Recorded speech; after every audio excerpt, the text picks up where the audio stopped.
Alright, hello everyone, this is Critic giving you game 2 in the series between Mouz and Root. This time in the Xel'Naga Caverns, like all game 2, we have MouzStrelok spawning on the south side of the map as the blue Terran player. Meanwhile, we have RootSlush spawning as the red Zerg. Zerg versus Terran here in the Xel'Naga Caverns should be a great matchup. Game 1, if you have not already seen it, I do suggest that you guys go ahead and take a look. One of the reasons why I'm not referring back to the previous games, though, is I'm not sure if players are watching these, or viewers are watching these games in order, and I don't want to spoil anything. Also, on top of that, these games are pretty fast, and I don't want to reveal anything too much until, I guess, around Game 4 or Game 5. By that point, you guys should start watching these games in order or have seen the rest of the 1v1 matches, and then I will start referring to the 1v1s as the 2v2 start. Anyways, MouzStrelok down over here, setting up that low ground supply depot, and then most likely we'll be getting a barracks here in just a moment, allowing him to be able to wall off with only 2 buildings. That is a very, very strong opening coming in, as it allows the Terran player to essentially build anything he wants in his base without the Zerg player knowing. And that does help out a lot. The Zerg player doesn't know if it is going to be mass Marines with SCV rushes. It doesn't know any of those different options, as well as I try to silence my phone. Alright, yeah, I even commentate when I pick up my phone and put it on mute. Anyways, back to the game. We now see a refinery currently being placed down, so it is not going to be mass Marines, as the drone going to simply try to come in and not really be able to get that much sight. So that is going to be a little bit of an issue. The drone now trying to go after the SCV, however, halting its production and now trying to fight back against the drone. Now, drones versus SCVs in a one-on-one fight, you would normally think that the SCV would come out a little bit ahead, but that is normally not the case anymore. It's really who does the damage first, and the reason behind that is that you have the natural regeneration on the drone. So as that drone is fighting back and the 2 SCVs or the 2 workers are trying to duel it out. Oh, will the drone be able to get in? No, unable to get in. Slush trying to squeeze in as that supply depot was lowered, but unable to get in, and now just wandering around. Once again, a Marine will be popping out in just a moment, and that drone now knows that it cannot try to run up that ramp. And hi Wayne, how you doing? Alright.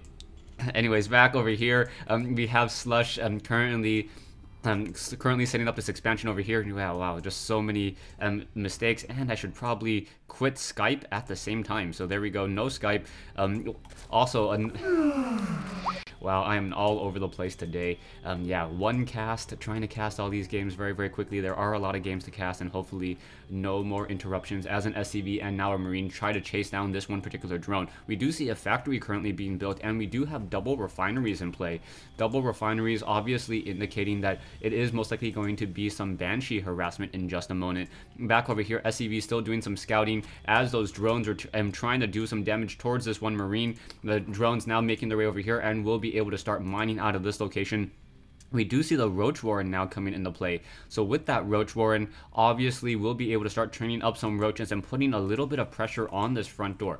Now, it's going to be a very, very small window of opportunity for Slush to put pressure on with those roaches. The instant that that tech lab is down, and the factory should be training up a tech lab in just a moment. There we go. As soon as that tech lab is down, with that starport, Banshees will start to be trained, and then one Banshee can kill infinite number of roaches, as roaches obviously cannot attack air, and also at this stage in the game, roaches do not move that quickly. Even on creep, the Banshee is able to use its air superiority, hug around corners, and get some damage. And Hellion now trying to come in along the north side, perhaps get some drone kills, as one roach is returning home in order to put pressure onto this Hellion. And now in comes a Queen as well, so the Hellion just trying to deal some damage. I don't think it will be that successful though, as the Hellion range is not that long, and now down it goes. However, the tech lab is already up. The Banshees are now being trained. A bunker now trying to be placed down. And yeah, here's this small window of opportunity, 30 seconds or so, for these units to try to deal any damage. A Marine now trying to come down over here. The Marine may be able to get some damage onto that Roach.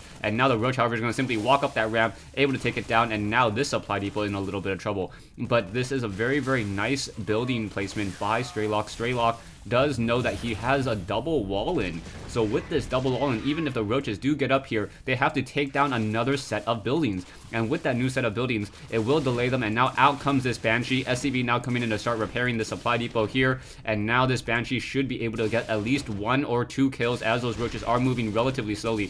One roach already down to 100. and 58 hit points already. It will get taken down with relative ease as that Banshee now moves off to the north. So a nice change in tactics once again, and a nice little shift there. A lot of production. So Slush was power droning, now getting up to 29 drones in this game. However, because of that mule, we know that Strelok is not that far behind, as that Banshee now flying and making its way over here to the north side of the map. There should be an evolution chamber coming in. No evolution chamber, and now cloak quickly coming in onto the Banshee. The Banshee now cloaking. We do see that we are at tier 2, so an Overseer is now coming in. Overseer now coming in. Will the Banshee be able to finish off that one queen? Yes, able to finish it off, but a new queen now coming in. So that one Banshee down to 5 hit points, and it does get shot down. We do see double armories now coming into play. So double armories, I'm not exactly sure what that means, as I know that he could be going for perhaps factories, and factories with those stores, and then trying to train weapon and armor. But at the same time, we also see barracks now. So I believe that Strelok may have made a mistake here by getting 2 armories. And then going into double racks, unless he's really going to start trying to pump out even more factory units, but that does not seem to be the case. Command center nearing completion here. A new supply depot has been placed down, and now we see some research on that tech lab with the barracks, getting that stim pack there. So we may get Marines and Marauders. One armory here, another armory here, as that Thor is currently being trained up. And yeah, Strelok making a little bit of a mistake there, I believe, unless he actually starts double researching a weapon and armor for those Thors and those Hellions and siege tanks. Back over here, this Banshee was able to get off 1 kill, but unable to really deal that much damage, as the Queen is in play in addition to 1 Overseer. So that 1 Banshee most likely will just get repaired. There is 1 Thor, and that Thor will have to be trained up very, very nicely. And sorry, that Thor needs another partner. Otherwise, when that Spire comes out, we may get a lot of Mutalisks. 4 to 6 Mutalisks coming into play in just a moment, as that seems to be the direction that Slush wants to go. Yes, 3 Mutalisks already being trained up. A 4th one should be coming in just a moment, as this spawn larva is going to complete, perhaps even 2 more. And 5 Mutalisks will be in the air, if I'm not mistaken, and I could be mistaken. Alright, instead going for the Baneling movement speed. So it's going to be Muta Baneling, as those Banelings are such a strong counter towards Marines. However, those Thors are going to have to really try to do the brute force of that damage against those Mutalisks, as those Banelings are going to just melt all of those Marines. And then once the Marines are gone, and the Mutalisks may be able to just simply outmass and swarm down that 1 Thor, and then pick off some of those siege tanks later. Production-wise, we now see the level 1 weapons upgrade. Yeah, level 1 weapons upgrade now being researched. It does take 2-0 upgrades for a Thor in order to shoot down a Mutalisk in 2 shots. So that is very, very effective. 2-0 Thors, much, much more effective against those Mutalisks than 1-0 Thors or even 1-1 Thors. Currently, an Overseer just watching over here, making sure there are no Banshees. So the Overseer with those Mutalisks trying to fly around the map. No movement speed upgrade on the Overseer though, so Banshee now trying to fly away. Will the Banshee be able to cloak? No, not enough energy, and the Mutalisks are going to be able to get a free kill onto a Banshee there. So the Mutalisks now going to try to come into this position. That Thor needs to perhaps try to put in a little bit of pressure and try to come off to the south side, as that is most likely where these Mutalisks will be coming in from. And now the Mutalisks just simply flying straight in. There is 1 missile turret deciding to back off there. No Javelin missiles. Oh, 1 round of Javelin missiles into the back of that Mutalisk. Mutalisk deciding to run away. And we still see 1 Overlord here. So Overlord currently hiding in between these 2 bases. Currently knows that there is an expansion down over here, as this SCV is on the move. And now we see Slush taking up his 3rd base. So it is going to be 3 base play coming in from Slush. At some point, I expect to see a command center being built here, and then could be lifted off into this location or this location. Both options are very, very viable for a Terran player, as planetary fortresses in this choke point here, it makes it very difficult for Zerg, for a Zerg player or any player to try to take this natural gold mineral expansion. Sorry, the gold mineral expansion over here in the center of the map.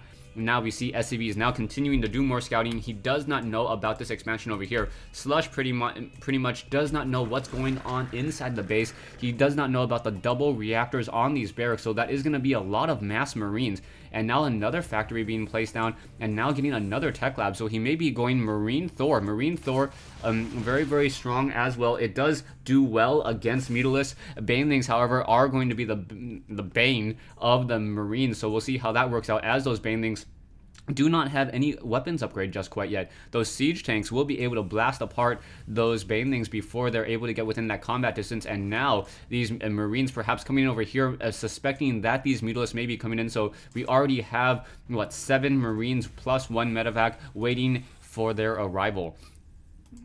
Army-wise, we now see Slush with such a large army of Zerglings and Banelings. The hit point bar is pretty much covering up, so you can't see them, but a lot of Zerglings here, probably about into the 32 to 40 range, with 3 Roaches and also some Banelings as well. Those Banelings still are not upgraded. They have the level 1 Carapace upgrades, and that is it. The Carapace upgrades will make it a little bit difficult for those Marines to get that splash or get that damage in, and now we see MouzStrelok lifting off in order to take this expansion over here. So he's going to lift off over here, take that expansion, move out with these siege tanks. The siege tanks and the Thors already have the 1-0 upgrades. Sensor tower is now down, so that sensor tower will be able to provide a lot of sight or a lot of radar coverage into the map. Here in the Xel'Naga Caverns, the Mutal is still wandering around, quickly going to pick off 1 Marine over here, but this 3rd base will be established without any serious issue. We also see the Terran level 1 armor upgrades. I'm a little curious about the armor upgrades, as I normally don't see armor upgrades for Marines, especially when you already have the armory in play. You could easily get 2-0, and now in comes the Thor. Thor trying to get some rounds into those Mutalisks. Mutalisks, however, backing off, and now we are going into Tier 3. So Tier 3 Hive Tech coming in from Slush. Slush is going to be very, very strong. Zerglings now trying to get into position. Perhaps should be taking down these rocks in just a moment. And as soon as these rocks go down, a hatchery would be placed down here, allowing for even more production. Slush getting a little bit sloppy on his creep highway. He is not spreading that creep nearly as fast as I would like, as those Zerglings and those Roaches and Banelings move ever so quickly on that creep highway. Main bases are starting to run low. You can see 150 mineral patches, 150 minerals here, and 180 here, but not that many SCVs still mining in the main base as of yet. We do see only 1 engineering base, so the 1-1 upgrades have been completed. No, there is a 2nd engineering bay, but there it is. So 2 engineering bays and also 2 armories, but really not upgrading at the same time, which is a little bit of a surprise. We are getting corruptors though, so with corruptors and a greater spire, that means that we are going to be getting a lot of Broodlords. Broodlords, very, very strong units. A Changeling now walking in, so Slush able to get a lot of sight into the base, and MouzStrelok doesn't see that 1 Changeling there. You can see that it just pretty much looks like a normal unit. If you actually had the little timer on top, for his field of vision, I'm pretty sure most Terran players would be able to spot that. Yeah, there it goes, quickly taking down 1 of those Changelings, and now another Changeling over here will get taken down. No, not taken down, as that Marine just standing there, and we'll be able to just continue to gain more sight. Not able to activate this Xel'Naga Watchtower just because of 1 Changeling. That's kind of a really, really smart play by Slush. So Slush with that 1 Changeling denying the Xel'Naga Watchtower coverage, and now the Spine Crawlers are going to get taken down. We see a very large army over here. We also see Infestors. Production-wise, 8 Broodlords currently being researched, and now there's also a couple of Vikings. Oh, the Vikings getting hit with the fungal growth, and that is very, very crucial, as those Vikings are going to be the real damage dealers against those Broodlords. However, the Broodlords may be able to stick around relatively long, as this 1 hatchery is going to get canceled. Down it goes. Down goes that hatchery, or sorry, the drone was taken down, and now in come those Broodlords here. Infestors now, sorry, Zerglings now trying to just swarm into this location, able to take down that Thor. That 1 Thor never stood a chance, but 1 Infestor was taken down, so moving out a little bit too quickly with that 1 Infestor, and now Mutal is trying to engage. We do see a lot of Zerglings now simply trying to swarm in, and now Broodlords coming in as well. Fungal growth hitting, and now many of those Vikings are trying to finish off the Mutalists, as those Broodlords are now slowly making their way across the map. Many of those Broodlings just causing a lot of splash damage on these Siege Tanks. Siege Tanks trying to get out of siege mode, and with only 1 Viking left and a Mutalist, these Broodlords are just tearing apart at the Terran army. The Terran player will be forced to try to pull back with those units. These Broodlords do move relatively slowly, only doing 22 damage per attack, and moving at the same move or slower than a Thor. Now we see Vikings, however, quickly coming in. Broodlings now once again trying to swarm this location here, but the Vikings will be able to start picking off many of those Broodlords. There are no Hydralisks, nothing to offer any serious protection, as these Broodlings are now just trying to exchange the army, and this is going to be a relatively decent exchange, as those Zerglings and Banelings simply going to try to come in as well. Marines were trying to deal some damage. Siege Tanks now coming in over here, and this is going to be a very, very bad day for this expansion. Going to get taken down very, very quickly. Marines now trying to come in, but the Baneling simply melting the rest of that army, and down it goes. There are a lot of Vikings here though, and these Broodlords need to try to either escape and get some coverage, or just sacrifice themselves and finish off this expansion. It looks as though that's what the Broodlords are doing, just sticking around, making it so that it was a little bit more difficult to reestablish this expansion. But MouzStrelok now already had another command center being built, should be upgraded to an orbital command, and now calling in mules to offer additional help. Both sides now back to a 2,000 mineral army. That is a very, very small army, especially at this stage in the game. The Corruptors now trying to give chase. The Corruptors do deal a little bit less damage, but they are moving much more quickly. And now the Corruptors now once again trying to come in. The Corruptors, unable to escape from the range of those Vikings. 4 Vikings finishing it off, and now, 2 Vikings simply ignoring this one Corruptor. I believe that Corruptor could have been easily taken down. Taking a look at the unit combinations, a couple Baneling Cocoons, one Infestor, and now in comes this Medevac, which is unable to really escape, as we do have a couple infested Terrans there, and now in comes another Corruptor, down it goes. Marines perhaps did a drop over here while I was not looking, my apologies for that, but I believe that was pretty much cleaned up relatively easily by the sign of all these Zerglings. But now in comes some siege tanks and some Marines. Once again, Vikings in the air, Banelings trying to simply swarm in, trying to surround those siege tanks, able to surround them, take them down, and now those Vikings in the air one-on-one against those Mutalisks, and it looks as though without any Marine support, the Mutalisks are going to be able to finish off the rest of, at least the rest of these Vikings here. And a very, very nice win for Slush as the Zerglings continue to move around, picking off some of those siege tanks. Siege tanks do not move that quickly. The Planetary Fortress will come over, however, get off 1 or 2 attacks and perhaps get a couple quick kills there, as the Planetary Fortress does deal splash damage. Both players now limited into 3 base play. The main bases are pretty much mined out already. You can take a look over here. Only 1 SCV mining this particular mineral patch, and now these mineral patches are running low once again. Harvester wise, 41 for Slush. Meanwhile, Strelok very, very far behind, as he lost many of his SCVs at this location here. We now see Marines and Marauders coming back. Perhaps they will try to do another drop, but I'm not sure if that drop will be successful, just because of the sheer number of overlords all across the map. You can see Slush pretty much knows whenever a drop is coming in, he can deal with it relatively easily. Marines now on the ground. The Marines are now upgraded 1-1 and now currently getting 2-2 upgrades.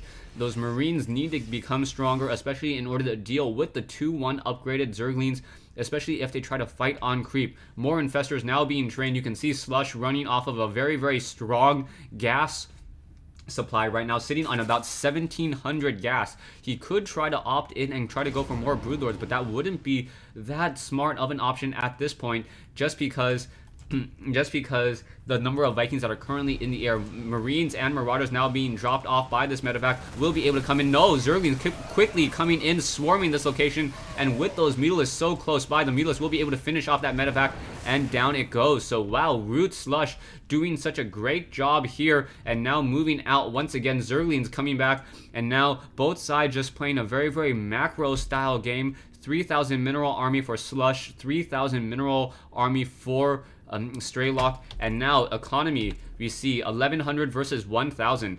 But as these mineral patches are getting lower and lower, I believe Strelok will not be able to establish a new base all too easily. You can see a bunker is now trying to be placed down over here. One Zergling already picked off one of those SCVs, as these rocks are still in play, and now Zerglings simply swarming into this location once again. SCV quickly getting taken down. This bunker should get taken down. Oh, is it going to get canceled? No, it's not going to get canceled there, as those Marines able to clean up the rest of that Zergling army. But now we see another swarm coming in along the far side with Banelings, Infestors, and a couple of Mutalisks in the air. Army-wise, 3275 versus 4650. Strelok macroing up a very decent-sized army, and now in comes those Mutalisks. Zerglings now going to simply just swarm into the base here, and this may become a problem, as the Zerglings are going to be able to hit a lot of the production buildings. Are we going to see any liftoffs are the key question, as the Mutalisks will get shot down by that one missile turret here. But this is going to be a problem, especially if the Infestors are able to get a fungal growth off on the Marines, essentially acting as a force field. If he's able to get the fungal growth off right here, those units are just not going to be able to continue to move up, as those one Infestor trying to back off once again, continuing to deal more damage. We now see Vikings coming into the ground mode and now quickly getting fungal growth, and now the Marines now trying to come in as well. Vikings, however, taking some damage. Zerglings dealing the rest off of that fungal growth, and now still more Zerglings cleaning up the rest of the supply depots here. So Strelok now in trouble. His production is severely hurt, down to 3550, and now Zergling's coming in through the back door in this location here, and this bunker will get taken down, and I believe this is going to be the beginning of the end. Slush doing a great job being everywhere at once with these very, very fast Zerglings. Without any blue flame Hellions, those MouzStrelok is unable to really deal the necessary damage in order to stop these Zerglings. Even if he had blue flame Hellions, the problem would be the high mobility of the Zerg army, especially on this creep, as that creep is just giving these Zerglings such a fast movement speed, essentially moving twice as fast as a Banshee. So very, very fast movement speed. You can see that number there. And you can now take a look at the harvester count. 51 versus 18. Siege tanks once again on the move, but now Strelok has the smaller army. Will he be able to push in and deal enough damage? Probably not, as there are now Broodlords in the air. And without any Vikings, I don't see any Vikings in the army of Strelok. Strelok is going to be forced to retreat. Siege tanks now pecking apart, or being picked apart by those Broodlings. And now with those Broodlords dropping down Broodlings, Marines are going to have a very difficult time trying to stem and get underneath those units. And now the Broodlords are just going to start poking away at this planetary fortress. Siege tanks and Marines are simply going to try to ignore that and now make a base race chase here, as Zerglings and Mulists are over here. So now the Zerglings now trying to run back, trying to take down the planetary fortress. There are a couple of these SCVs. SCVs are able to repair that. And now Baneling simply rolling into this group here, finishing off the rest of those Marines. And I believe this is going to be the end, especially as this planetary fortress has gone down. And now essentially with little mining, only 400 minerals per minute, that is not going to be enough, especially as we see Slush with a 3,000 mineral army. Vikings once again being macroed into play. There are currently 2 Vikings to try to finish this off, but it's not going to really be able to deal all too much damage. However, now Infestor's coming over, perhaps to get a fungal growth off, and MouzStrelok says GG. So yeah, a really strong game and a really strong showing coming in from Slush. Slush using Broodlords very, very effectively. And I think that's one of the few times where I actually agreed with a Zerg player almost sacrificing his Broodlords. Broodlords are normally very gas-intensive units, or they are gas-intensive units, but you can take a look at Slush. Slush managed his gas very well. He went for a lot of Zerglings, a lot of Mutalisks, and those Broodlords. And that really balanced out his army, being able to dust dump a lot of gas towards those Broodlords in the end, more of a surprise factor. And then he didn't continue macroing them. He waited a little while and then started producing them again after Strelok slowed down his Viking production. Thanks for watching. Thanks for listening. I hope you guys enjoyed this 1v1 replay between Mouz and Strelok. Mouz and Root. So MouzStrelok versus RootSlush, Game 2 in this Best of 7 series. And yeah, stay tuned for Game 3.